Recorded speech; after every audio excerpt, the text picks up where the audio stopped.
Hello friends, स्वागत है आप सभी लोगों का हाईवे क्लासेस पर। चलिए हम लोग डेली का रेगुलर क्वेश्चन डिस्कस करते हैं। तो आज अपना जीएस का नेक्स्ट लेक्चर रहेगा। इसमें हम लोग करंट अफेयर के, जैसा कि आप सभी लोग जानते हैं, 5 क्वेश्चन यहाँ पर डेली डिस्कस कर लेते हैं और प्लस आपके साइंस और मिक्स यानी कि स्टैटिक जीके सारा कुछ उसमें रहेगा और ये सभी एग्जाम्स के लिए इंपॉर्टेंट है। चलिए देखते हैं। और ये जो करंट अफेयर है ये पीछे 2 से 3 महीने की पीछे की करंट है, जो कि आपके आने वाले एग्जाम्स जितने भी हैं सभी में इंपॉर्टेंट है। देखो, पूछा गया है देश का पहला कोस्ट गार्ड एकेडमी कहाँ बनाया गया है।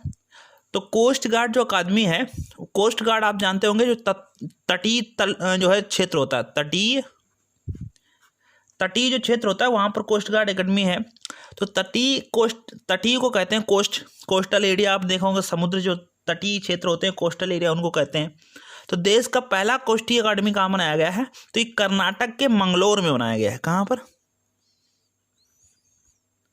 मंगलोर, कर्नाटक के मंगलोर में बनाया गया है ये पहला कोस्ट गार्ड एकेडमी। और ध्यान दें, यहाँ पर एक क्वेश्चन और आपको जीएस से जोड़ देते हैं। सबसे ज़्यादा अगर पूछ लें कि विश्व में सबसे ज़्यादा, विश्व की बात करें, सबसे ज़्यादा तटीय सीमा किस देश की है विश्व में बात करें, तब आपका आंसर हो जाएगा कनाडा। लेकिन अगर भारत में बात करोगे किस राज्य की है, तो वो आप सभी लोग जानते हैं, तो वो राज्य हो जाएगा गुजरात। और गुजरात से एक ये भी क्वेश्चन पूछा जाता है कि सबसे पहले सूर्य कहाँ उदय होता है, तो उदय होता है अरुणाचल प्रदेश में। अस्त कहाँ होता है? गुजरात में। ध्यान रखना, सबसे पहले जो सूर्य उदय होता है वो अरुणाचल प्रदेश और अस्त कहाँ होता है? गुजरात में होता है। ठीक है, ये भी ध्यान रख सकते हो। गुजरात के सीएम विजय रूपाणी हैं। तो चलिए यहाँ पर ध्यान रखना, कर्नाटक के कहाँ? मंगलौर में कोस्ट गार्ड अकादमी है। एक क्वेश्चन और बता देते हैं। मैसूर हुबली में रेलवे संग्रहालय है। मैसूर और हुबली, मैसूर प्लस हुबली क्या स्थित है यहाँ पर? रेलवे संग्रहालय। रेलवे संग्रहालय, बहुत अच्छा क्वेश्चन है। संग्रहालय है यहाँ पर। मैसूर और हुबली में क्या है? रेलवे संग्रहालय है, ध्यान रखना। कर्नाटक की राजधानी होती है बेंगलुरु। क्या होती है? बेंगलुरु। और आप सभी लोग जानते हैं बेंगलुरु में क्या स्थित है? इसरो का हेडक्वार्टर स्थित है बेंगलुरु में। और इसरो के अध्यक्ष कौन है? डॉक्टर के सिवान है। और डॉक्टर के सिवान को अंतरिक्ष के क्षेत्र में जो है जीवन भर के लिए जो दिया जाता है वो जो है वान कर्मन पुरस्कार सम्मानित किया गया है इसरो को, इसरो के अध्यक्ष डॉक्टर के सिवान को। तो आप ये ध्यान रखते हो इसरो को। ठीक है, इसरो का फुल फॉर्म हो जाता है Indian space research organisation. ISRO का जो हेडक्वार्टर स्थित है वो बेंगलुरु में हुई थी। इसरो की स्थापना हुई थी 15 अगस्त 1969 को हुई थी। ठीक है, 15 अगस्त 1969 को हुई थी, ये आप ध्यान रख सकते हो। चलिए अगला क्वेश्चन डिस्कस करते हैं। राशिद नाम के अंतरिक्ष यान को 2024 में चांद पर भेजने की घोषणा की है। राशिद नाम के अंतरिक्ष यान को, तो ध्यान रखना है, यान को 2024 में, और ये उस जो है क्षेत्र का, उस एरिया का, मतलब उस देश के पहला है, ये पहला है। ठीक है, ध्यान रखना, पहला यान है। तो ये किसने भेजा है? तो हमारा जो रिलेशन है वो कुछ यूएई के साथ में अच्छा ही है, जिसको कहते हैं यूनाइटेड अरब अमीरात, संयुक्त अरब अमीरात का जो ये मिशन है राशिद मिशन। तो पूछा जाएगा राशिद मिशन किसके लिए है? चांद के लिए, 2024 में है। यूएई राशिद मिशन है। और यूएई की जो है वहाँ हमारी जो भाषा है वो हिंदी को सेकंड मान्यता मिली है। ठीक है, ध्यान रख सकते हो। हिंदी को, जो जैसे हमारे यहाँ देश में वहाँ हिंदी को सेकंड बढ़ता है यूएई की। ठीक है, एयूबी की जो है राजधानी होती अबू धाबी। अबू धाबी राजधानी होती है यूएई की। और होप मिशन भी आपका यहीं से है, होप मिशन भी यूएई का ही है। ठीक है, ध्यान रखना, होप मिशन। अगला क्वेश्चन है पर्यटन संजीवनी जो योजना है वो कहाँ की है? तो ये योजना जो है ये असम की योजना है। कहाँ की? असम। तो असम के मुख्यमंत्री होते हैं सर्बानंद सोनोवाल। सर्बानंद सोनोवाल असम के मुख्यमंत्री हैं। ध्यान रखना है आपको। असम के मुख्यमंत्री कौन है? सर्बानंद सोनोवाल। असम में एक जगह है गुवाहाटी, वैसे असम की राजधानी दिसपुर है, ध्यान रखना। असम की राजधानी क्या है? दिसपुर, गुवाहाटी नहीं है। लेकिन असम की एक जगह है गुवाहाटी। गुवाहाटी में इस बार जो है 2020 का, बहुत इंपॉर्टेंट क्वेश्चन, 2020 का खेलो इंडिया यूथ गेम हुआ था कहाँ? गुवाहाटी में, लिख लेना है, बहुत इंपॉर्टेंट क्वेश्चन है। गुवाहाटी में थर्ड यानी कि तीसरा 2020 का, ठीक है, खेलो इंडिया यूथ गेम, खेलो इंडिया यूथ गेम अभी स्टार्ट हुए हैं हाल ही में, तीसरा संस्करण था इसका। खेलो इंडिया यूथ गेम गुवाहाटी में हुए हैं, ध्यान रखना है आपको। असम की एक जगह है गुवाहाटी, तो गुवाहाटी में मनाया गया है, ठीक है, ध्यान रखना है आप सभी लोगों को। तीसरा मनाया गया है खेलो इंडिया यूथ गेम।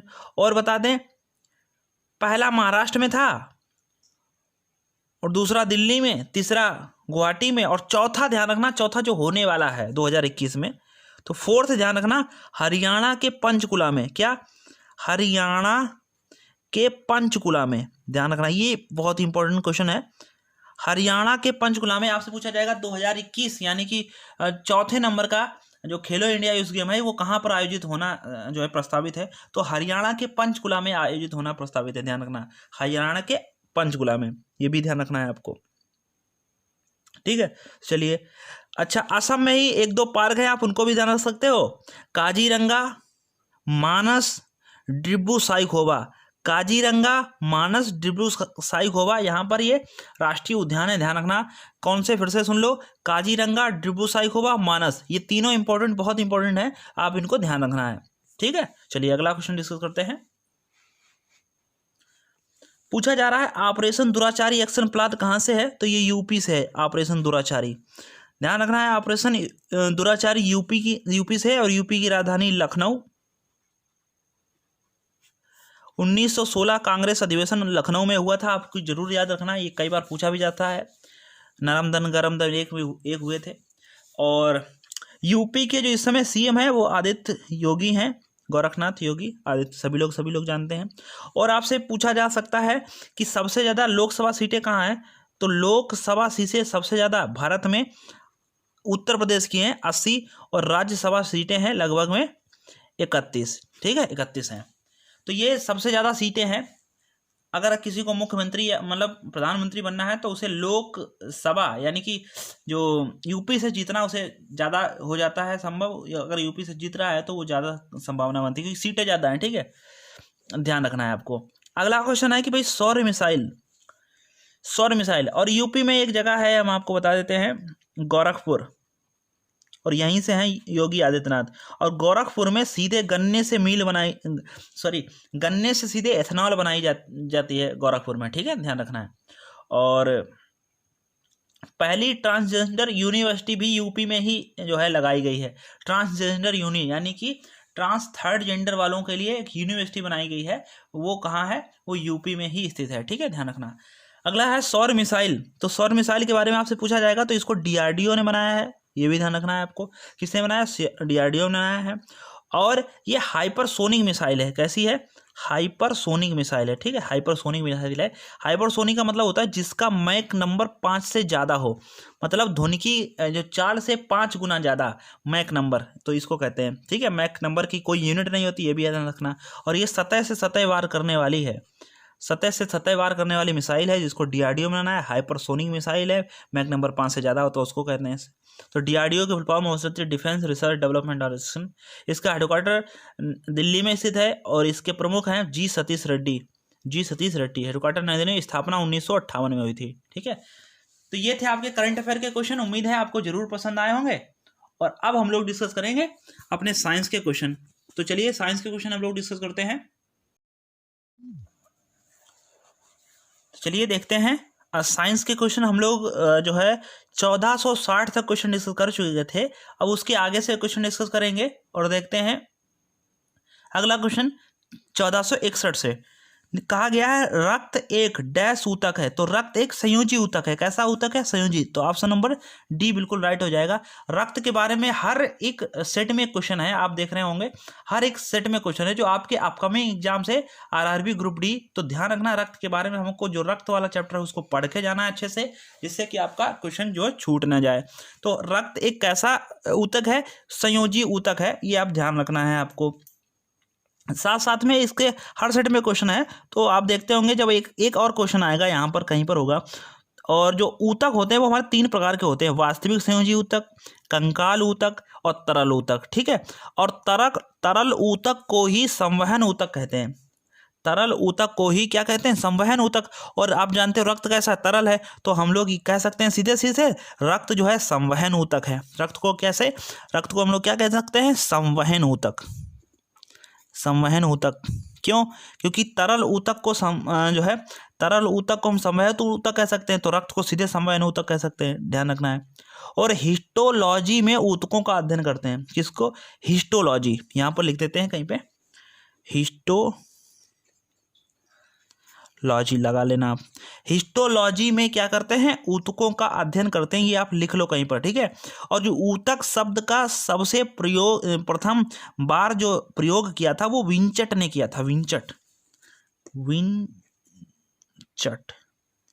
विंचट नाम का एक व्यक्ति था, वैज्ञानिक था, जिन्होंने ऊतक शब्द का पहली बार प्रयोग किया था, ऊतक शब्द का, ठीक है। तो रक्त एक कैसा ऊतक है? संयोजी ऊतक है। तो सीधे सीधे हम ये भी कह सकते हैं रक्त एक संवहन ऊतक भी है, ठीक है। चलिए अगला क्वेश्चन है 62। कहा जा रहा डैश सबसे अधिक तन्य धातु है, तो सबसे अधिक तन्य धातु सोना है। इसी को तो बहुत तन्य धातु है कि इसीलिए देखे होंगे बहुत से हल्के से हल्के इसके जो है आभूषण बन जाते हैं, ऐसी धातु है। और ये सबसे नंबर 1 तन्य धातु है। और आघातवर्धनीय धातु भी है, आघातवर्धनीय, ठीक है। मार मार के पतला कर सकते हो, इतना पतला कर सकते हो कि इसी को आघातवर्धनी कहते हैं। और सेकंड नंबर की होती है जो है चांदी, जिसको एजी से प्रदर्शित करते हैं, वो सेकंड नंबर की है।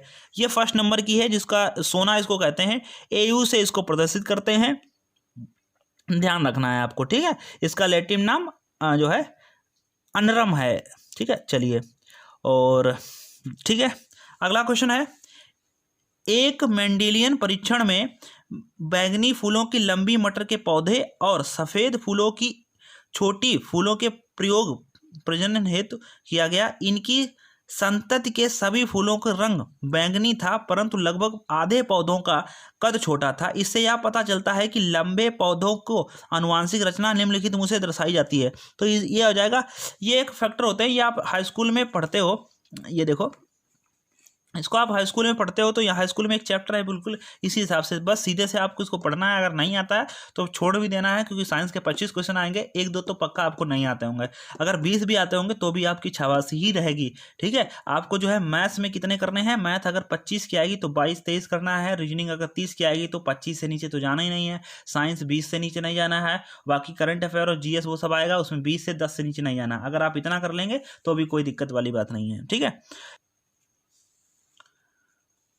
ठीक है, 64 देखिए, कहा गया पृथ्वी पर किसी वस्तु का भार 60 न्यूटन है, चंद्रमा पर इसका भार क्या होगा? तो देखो, पृथ्वी पर जितना भी भार हो उसका 1/6 कर दो, वो चंद्रमा पर हो जाएगा। तो भार होता है, कई बार यहाँ पर द्रव्यमान दे देते हैं। देखो, अगर आपसे कहा होता पृथ्वी पर किसी वस्तु का द्रव्यमान 60 न्यूटन है, द्रव्यमान 60 किलोग्राम है, और चंद्रमा पर इसका द्रव्यमान कितना होगा, तो हमारा 60 किलोग्राम ही रहता। भार चेंज होता है, द्रव्यमान कभी चेंज नहीं होता, ये गलती हो जाती है। तो इसको आप याद कर लो, रट लो, कभी भी चेंज नहीं होता है द्रव्यमान, और चेंज होता है भार।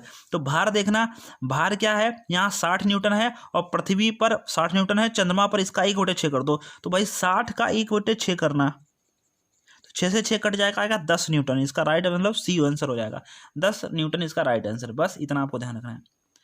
अगला क्वेश्चन है, वनस्पति ऊतक का डैश परिपक्वता पर जीवित प्रोटोप्लाज्म धारण नहीं करता है। तो आप इसको बताना है कौन सा इसमें राइट आंसर हो जाएगा हमारा। तो ध्यान रखना है, वनस्पति ऊतक का दृढ़ ऊतक, कौन सा? दृढ़ ऊतक परिपक्वता पर जीवित प्रोटोप्लाज्मा धारण नहीं करता है, ठीक है। ध्यान रखना, जीवित प्रोटोप्लाज्मा ध्यान नहीं करता है, ठीक है। बस इसमें इतना ही है और कुछ खास नहीं है, सीधे हमको रटना ही है। अगला तो करंट अफेयर है, तो बेकार ही चली जाएगी। अगला है, जब बैरोमीटर की परत अचानक घट जाती है तो यह इंगित करता है। अगर बैरोमीटर होता है उसको हम लोग मौसम के जानकारी प्रोवाइड कराते हैं, तो इसमें जो है सिस्टम होता है, इसमें अचानक अगर गिरावट आती है तो बेहद तूफानी मौसम आएगा। ठीक है, मौसम कैसा होगा? बेहद तूफानी, यानी कि तूफान हवा भूकंप टाइप में आएगा जब एकदम से गिरावट होगी इसमें। ठीक है, पूछा जाता है एकदम से गिरावट होगी। और बैरोमीटर पठांग में जब धीरे धीरे से नीचे गिरता है तो वर्षा होने की संभावना इसको दर्शाया जाता है, जब धीरे धीरे जो है नीचे करके गिरता है। और ध्यान रखना, बैरोमीटर में पारा भरा जाता है, और बैरोमीटर का जो निर्माण है वो वान ग्यूरिक ने किया था। वान ग्यूरिक, तो लिख लेना है, बैरोमीटर का जो है वान ग्यूरिक ने इसका जो है खोज की थी, निर्माण किया था। वान ग्यूरिक ने बैरोमीटर में पारा भरा होता है। अगला है, निम्न में से किस युग्म की इकाइयां समान नहीं है? बहुत अच्छा क्वेश्चन है। आपको जो है इकाइयों के बारे में बिल्कुल पढ़कर जाना पड़ेगा। अगर इकाइयों के बारे में पढ़ के नहीं जाओगे तो फिर समस्या होगी। ठीक है, देखो किसकी इकाइयां समान है, तो निम्न में से, तो देखो कार्य और ऊर्जा की, अच्छा पूछा गया किसकी समान नहीं है, तो कार्य ऊर्जा की समान है। चाल और वेग की समान, क्योंकि कार्य का मात्रा क्या होता है? जूल, और ऊर्जा का भी जूल, चाल का मीटर पर सेकंड, वेग का भी मीटर पर सेकंड, दूरी का मीटर, विस्थापन का मीटर। लेकिन बल का न्यूटन होता है और दाब का होता है न्यूटन पर मीटर स्क्वायर। तो इसके लिए इसीलिए हमारा आंसर डी हो जाएगा, मतलब इसकी समान नहीं है। ठीक है, बस। अगले दोनों क्वेश्चन करंट अफेयर के हैं, लेकिन अगला क्वेश्चन बड़ा धांसू है जो हम कई बार डिस्कस कर चुके हैं। वो क्वेश्चन है, कैल्शियम ऑक्साइड का आणविक सूत्र बताइए। कैल्शियम ऑक्साइड का पूछ रहे हैं, CaO, इसको कली चूना भी कहते हैं, इसको बिना बुझा चूना भी कहते हैं। और जब ये H2O के साथ अभिक्रिया करता है, किसके साथ? CaO प्लस H2O के साथ क्रिया करता है, तब ये बनता है CaOH का होल ट्वाइस। क्या? CaOH का होल ट्वाइस, जिसको बुझा हुआ चूना कहते हैं या कैल्शियम हाइड्रोक्साइड कहते हैं। ठीक है, ध्यान रख लो। तो ठीक है, आगे बढ़ते हैं। ये तो करंट अफेयर का है तीनों क्वेश्चन। आगे बढ़ते हैं।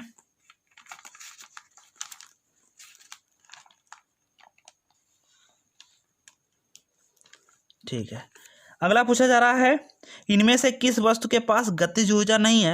यानी कि गतिज ऊर्जा नहीं है उसमें बताना। बहती हुई हवा में भी है, लुढ़कता हुआ पत्थर भी है, उठाया हुआ हथौड़ा, तो ये देखो चल नहीं रहा है, तो जो चीज़ चल रही होगी उसमें गतिज ऊर्जा होगी। आपने हथौड़ा तो केवल उठा लिया है ना, चल थोड़ी ना रहा है। चलती हुई गोली, तो बस सी हमारा ऑप्शन हो जाएगा। तीन एक जैसे, चौथे को अलग जो है सिद्ध कर दो, बस हमारा यही आंसर हो जाएगा। ठीक है, चलो अगला क्वेश्चन है आपके जो है पॉलिटी से है। पूछा जा रहा है, निम्नलिखित में से भारत के बारे में सही कथन का चयन कीजिए। मतलब भारत के बारे में जो सही हो उसका चयन करो। न्याय केवल देश में रहने वाले भारतीयों को दिया जाता, नहीं, न्याय जो है औरों को भी मिल सकता है। भारत एक धर्मनिरपेक्ष राज्य है, बिल्कुल सही बात कहा, यही हमको, बस यही हमारा आंसर हो जाएगा। भारत में एक निश्चित धर्म है, बिल्कुल गलत है। भारत एक ईश्वरीय देश है, नहीं, बहुत ईश्वर है, 24 करोड़ देवी देवता है यहाँ पर, एक ईश्वर किसने कह दिया? ठीक है, तो ये हमारा राइट आंसर हो जाएगा बी। तो ठीक है, बी हमारा आंसर हो जाएगा सही। अगला क्वेश्चन करते हैं 1478।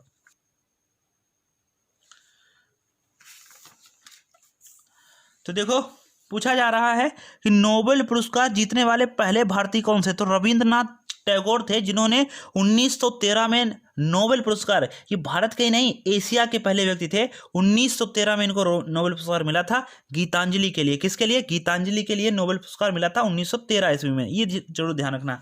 रविंद्रनाथ टैगोर बहुत अच्छे व्यक्ति थे, और इन्होंने जो है अपने भारत का जनगण मन और साथ साथ में बांग्लादेश का भी लिखा हुआ है जो है। चलिए अगला question, lichen plant dash division से संबंधित है। तो लाइकेन प्लांट किससे डिवीजन से संबंधित है? तो ये इसका राइट आंसर हो जाएगा थैलोफाइटा। लाइकेन प्लांट जो है थैलोफाइटा डिवीजन से संबंधित हैं। यानी कि प्लांट जो है, ये प्लांट हिस्ट्री है, प्लांट साइंस है, इसको पढ़ना। लाइकेन प्लांट किससे संबंधित? डिवीजन से संबंधित, थैलोफाइटा से। ओके, ध्यान रखना। जो लाइकेन थैलोफाइटा प्रकार की जो वनस्पति है, जो कवक तथा शैवाल दोनों से मिलकर बनती है, ये ध्यान रखना। कवक तथा शैवाल के बीच जो सहजीवी संबंधों को हेलोटिज्म कहते हैं। क्या कहते हैं? हेलोटिज्म कहते हैं। ठीक है, अगला है, मनुष्य के आवाज की ध्वनि डैश के द्वारा वोकल चोड से उत्पादित होती है। यानी कि जो हमारी वक्कल कैविटी है उसके अंदर जो हमारी ध्वनि निकलती है वो किसके द्वारा निकलती है? वक्कल से हमारी ध्वनि क्यों आ रही है? अगर आप बोलते रहो और जैसे मैं बोल रहा हूँ तो अपनी जो उंगलियां हैं वो मैंने गर्दन पर रखी हैं, तो इस पर बहुत झंझनाहट यानी कि कंपन सा हो रहा है, तो इसीलिए राइट आंसर हो जाएगा कंपन। ये कई बार बता भी चुके हैं, कोई जो गति उत्पन्न होती है तो उसमें कंपन होता है। क्या होता है? कंपन। बस यही हमको ध्यान रखना है। अगला है, आधुनिक पीरियोडिक टेबल में सिलिकॉन का जो एटॉमिक नंबर है वो 14 है, यानी कि सिलिकॉन 14 पर है, को डैश और डैश के बीच में रखा जा सकता है। मतलब सिलिकॉन को किसके में रखना है, 14 है तो 13 इधर होगा, ये 15 होगा। भाई 14 किसके बीच में होगा, 13 15 बीच में। 13 परमाणु क्रमांक होता है एल्यूमिनियम का और 15 होता है सल्फर का। तो एल्यूमिनियम सल्फर कौन से ऑप्शन में, सी ऑप्शन हमारा सही हो जाएगा। इसीलिए कहते हैं आपको जब पेपर देने जाना तो 20 तक रट लो, अभी भी रट लो, 20 तक परमाणु क्रमांक रट लो, 1 पर हाइड्रोजन, 2 पर ऐसे करके रट लो। बेरियम लिथियम जो है सभी 20 तक रटो, एल्यूमिनियम जो है 20 तक रटो, सब कैल्शियम तक, ठीक है। तो सबको रटो फटाफट जो है, नहीं जो रट पाए हैं, ठीक है। और बता दें कि आधुनिक आवर्त जो सारणी है वो मोजले ने दी थी 1913 ईस्वी में, ओके। और 1913 में गीतांजलि में नोबेल पुरस्कार भी उन्हीं को मिला था, ठीक है। इसी दोनों क्वेश्चन 1913 से ही है, ठीक है, ध्यान रखना है। और सिलिकॉन में जो है अर्धचालकता का गुण होता है। चलो, किस प्रकार के जानवरों को अंडज जानवर कहा जाता है, तो अंडा देने वाले को ही तो अंडज जानवर कहेंगे, तो अंडा देने वाले जानवरों को अंडज कहते हैं। तो इसमें कोई ऐसा विशेष जो है नहीं, लेकिन एक क्वेश्चन हम आपको जरूर बता देते हैं, सबसे छोटा अंडा किसका होता है। आप सभी लोगों को पता होगा सबसे बड़ा अंडा शुतुरमुर्ग का होता है। सबसे छोटा अंडा जो है जमैका की वर्जीनियन हमिंग बर्ड, जो हमिंग बर्ड यानी कि जो विश्व की सबसे छोटी चिड़िया है हमिंग बर्ड, उसका जो अंडा होता है वो सबसे छोटा अंडा होता है, आप ध्यान रखना है। सबसे बड़ा शुतुरमुर्ग का अंडा आप सभी लोग जानते हैं। पूछा जा रहा है निम्नलिखित में से कार्बन के कौन से मिश्रण को द्रव बनने और उबालने के तापमान सर्वाधिक होगा, तो एसिटिक एसिड। ये क्वेश्चन पीछे भी आ सकता है कि एसिटिक एसिड के जो मिश्रण के जो उबालने से जो है तापमान कार्बन से सर्वाधिक होगा, ठीक है, ध्यान रखना है। एसिटिक एसिड अपना राइट आंसर हो जाएगा, ठीक है। और एसिटिक अम्ल यानी कि CH, इसका फॉर्मूला बताते हैं, CH3COOH, इसको कहते हैं एसिटिक अम्ल। CH3COOH ये होता है एसिटिक अम्ल। कल आपसे पूछा जा रहा था COOH कौन से ग्रुप का है, तो आया कुछ याद में, तो वही ग्रुप जो है, यही ग्रुप एसिटिक एसिड, ठीक है, ध्यान रखना। और ये सिरका और अचार में पाया जाता है, किस में पाया जाता है, सिरका और अचार में पाया जाता है। और जो मीथेन गैस, इसको मार्स गैस भी कहते हैं, मार्स गैस, ठीक है, मार्स गैस।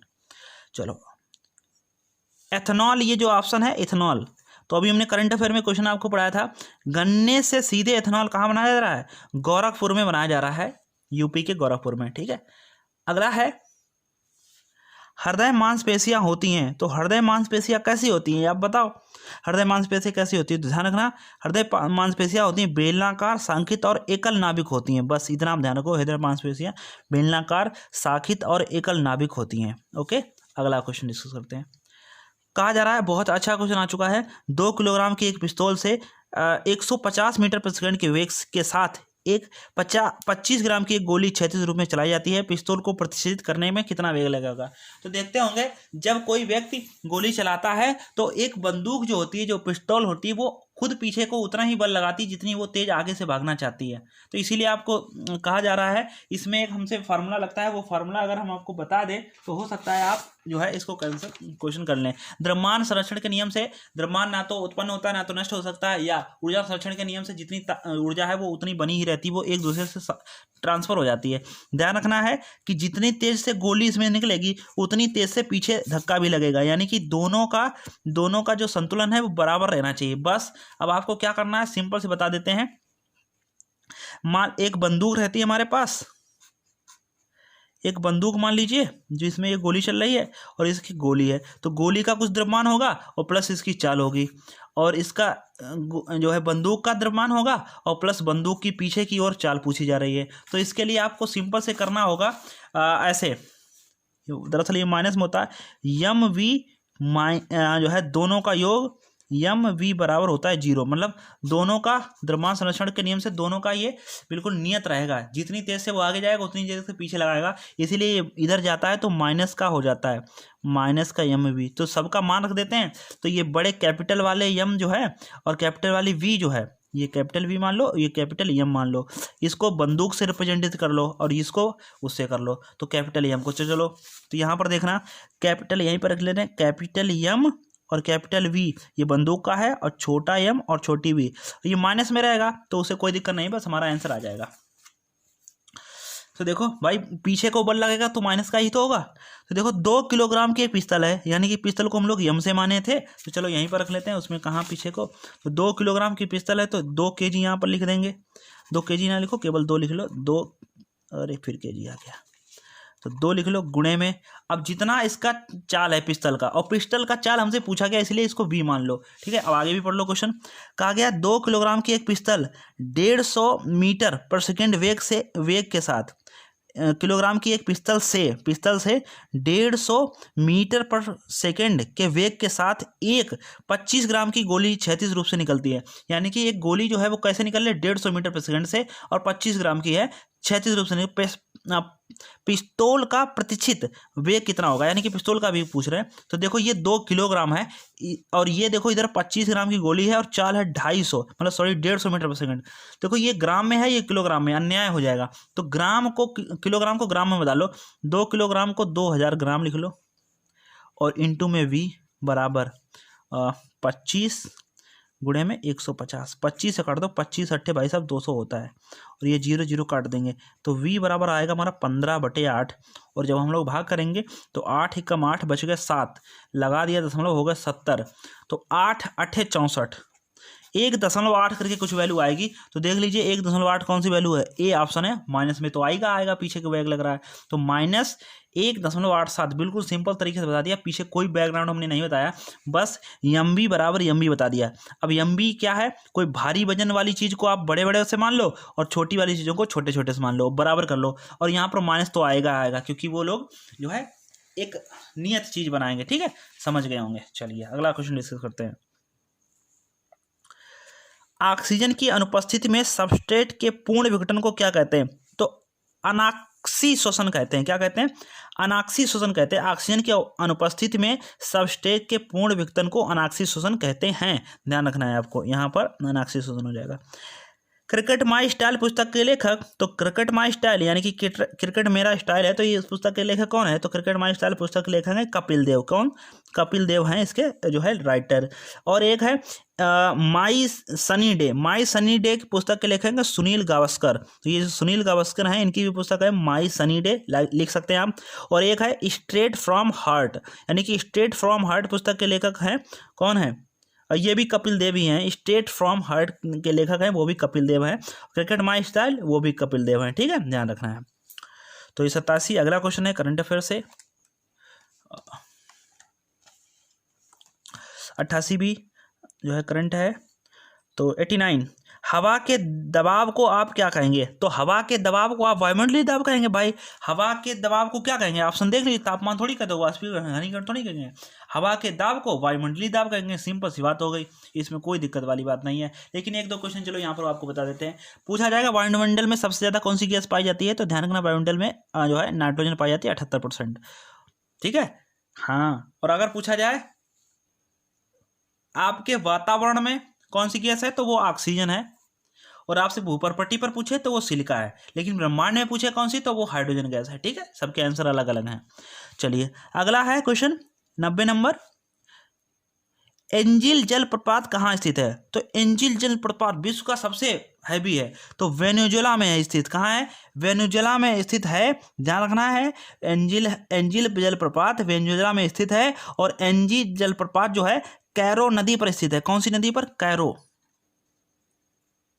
कैरो नदी पर स्थित है। और एंजिल जलप्रपात विश्व का सबसे ऊंचा जलप्रपात है। पूछा जाएगा विश्व का सबसे ऊंचा जलप्रपात एंजिल जलप्रपात है, वेनेजुएला में स्थित है। कहाँ, वेनेजुएला में स्थित है, आप इसको ध्यान में रखिएगा, ठीक है।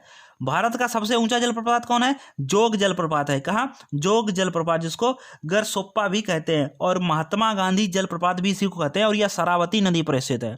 भारत का सबसे ऊंचा प्रपात जोग, लिख लेना यहीं पर, जोग जलप्रपात है, और इसको महात्मा गांधी जलप्रपात भी कहा जाता है, ठीक है। और ये शरावती नदी पर, शराबी आंखें, शरावती नदी पर है जो है सबसे ऊंचा जो है जलप्रपात, कौन, जोग जलप्रपात, ठीक है। तो शरावती जोग पर है, ठीक है। तो ये टोटल आपके क्वेश्चन हो चुके हैं 30 क्वेश्चन। उम्मीद है आपको ये बात समझ में आ गई होगी। थैंक यू, मिलते हैं नेक्स्ट लेक्चर में। और एक बंदा लाइक करके जाएगा, ठोको लाइक, क्या लाइक ठोको, लोग लाइक ठोक के जाओगे और शेयर करके जाओगे, ठीक है। थैंक यू, मिलते हैं नेक्स्ट लेक्चर में।